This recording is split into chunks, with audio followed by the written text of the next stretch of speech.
যদি ঘুমানোর আগে বলেন আল্লাহুম্মা বিইসমিকা আমুতু ওয়া আহইয়া, ডান কাতে ঘুমান। ঘুমানোর আগে যদি ওযু অবস্থায় ঘুমাতে পারেন, সূরা কাফিরুন পড়তে পারেন একবার সূরা ফালাক, একবার সূরা নাস, একবার সূরা ইখলাস পড়তে পারেন। হাত একত্রিত করে ফু দিয়ে মাথা থেকে এগুলো মাসাহ করতে পারেন।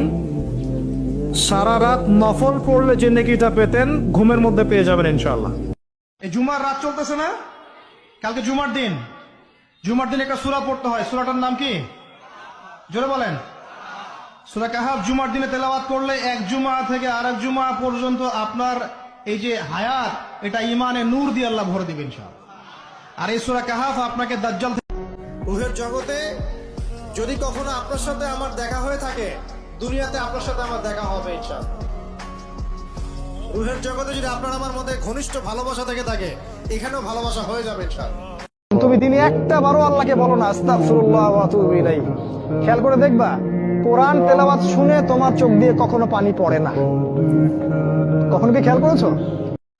কখন বুঝবেন আল্লাহ আপনাকে ভালোবাসে? যখন আল্লাহ পাকের অনুমোদিত কাজগুলো আপনার ভালো লাগবে। নামাজ পড়তে ভালো লাগছে, রোজা রাখতে ভালো লাগছে, কোরআন তেলাওয়াত করতে ভালো লাগছে, আল্লাহর জিকির করতে ভালো লাগছে, আলেম ওলামার সাথে থাকতে ভালো লাগছে। ঠিক আছে, আল্লাহর হালাল কাজগুলো যখন ভালো লাগবে বেশি বেশি, বুঝবেন আল্লাহ আপনাকে নির্ঘাত মহব্বত করেন। কত মানুষ পঙ্গু হয়ে পড়ে আছে, ওই অবস্থায় আল্লাহর ইবাদত করতেছে। কত মানুষের চোখ নাই, হাফেজে কোরআন হয়ে বসে আছে, মুফতি হয়ে বসে আছে, আছে না? এই নিয়ামতের কথা স্মরণ করেন, আল্লাহ পাকের নিয়ামত গুলো স্মরণ করেন, বোঝার চেষ্টা করেন। আল্লাহ পাক সূরা দুহা এটাই বলছেন, এলাম ইয়াজিদকা ইয়াতীমান ফাআওয়া, তোমাকে আমি ইতিম অবস্থায় পাই নাই, আশ্রয় কি দেইনি? তুমি আল্লাহ পাকের যে নিয়ামত গুলো আল্লাহ দিয়েছেন এগুলো মানুষকে বর্ণনা করতে থাকো, বলতে থাকো। খালি উপলব্ধি করেন যে আল্লাহ পাকের কত নিয়ামতে আপনি আছেন, বাস আর কিছু লাগবে।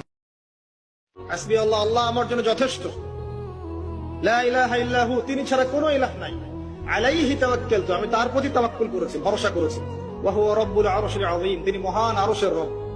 এই কথা যে বলবে সকালে 7 বার, সন্ধ্যায় 7 বার, দুনিয়া আখিরাতের যে কোনো প্রয়োজন আল্লাহ পাক পূরণ করে দিবেন ইনশাআল্লাহ। জাস্ট নিজের ফিকির করেন, ডান বাম সব ভুলে যান, নিজের কবরের ফিকির করেন। জাস্ট নিজের কবরের ফিকির করেন যে আপনি আমি কবরে গেলে কি করবো, এই ফিকির করেন। দেখবেন নিজে ভালো হলে সব ভালো হয়ে যাবে ইনশাআল্লাহ। নিজে ভালো হবে না, কিছুই ভালো হবে না। আল্লাহ পাক আমাদের সবাইকে আল্লাহর আযাব থেকে বাঁচান, আমিন। যে আপনাকে মহব্বত করবে সেই আপনাকে শাসন করবে, যে আপনাকে মহব্বত করে সেই কিন্তু আপনাকে শাসন করবে। যার আপনার ব্যাপারে কোনো কেয়ার নাই সে কিন্তু আপনাকে শাসন করতে আসবে না। আপনি কোথায় যান যান, তার তো কোনো যায় আসবে না। আর যে আপনাকে চাইবে, জোর করে টেনে নিয়ে আসতে চাইবে জান্নাতের পথে, সে কিন্তু আপনার উপর মাঝে মাঝে শাসন করতে পারে। ওই অধিকারটুকু দিতে হবে। 3 কুল পড়ে ঘুমাবেন। 3 কুলের মধ্যে একটা সূরা ইখলাস, একটা সূরা ফালাক, একটা সূরা নাস। কি হবে এটা পড়লে? নবী সাল্লাল্লাহু আলাইহি ওয়াসাল্লাম বলেছেন দৃশ্য ও অদৃশ্য, মানে যা দেখা যায় যা দেখা যায় না, এই দৃশ্য অদৃশ্যের জগতের কোনো ক্ষতি তাকে স্পর্শ করবে না। আপনি যদি আল্লাহর হয়ে যান, দুনিয়াকে আল্লাহ পাক আপনার করে দিবেন ইনশাআল্লাহ। দুনিয়াকে আল্লাহ পাক এরকম তুচ্ছ করে আপনার পায়ের সামনে নিক্ষেপ করবেন। ঘাবড়ায়েন না, দুনিয়া কিচ্ছু না। আর দুনিয়া যে কিচ্ছু না, এটা মানে আমার চেয়ে ভালো আপনি জানেন না। দুনিয়া কিচ্ছু না।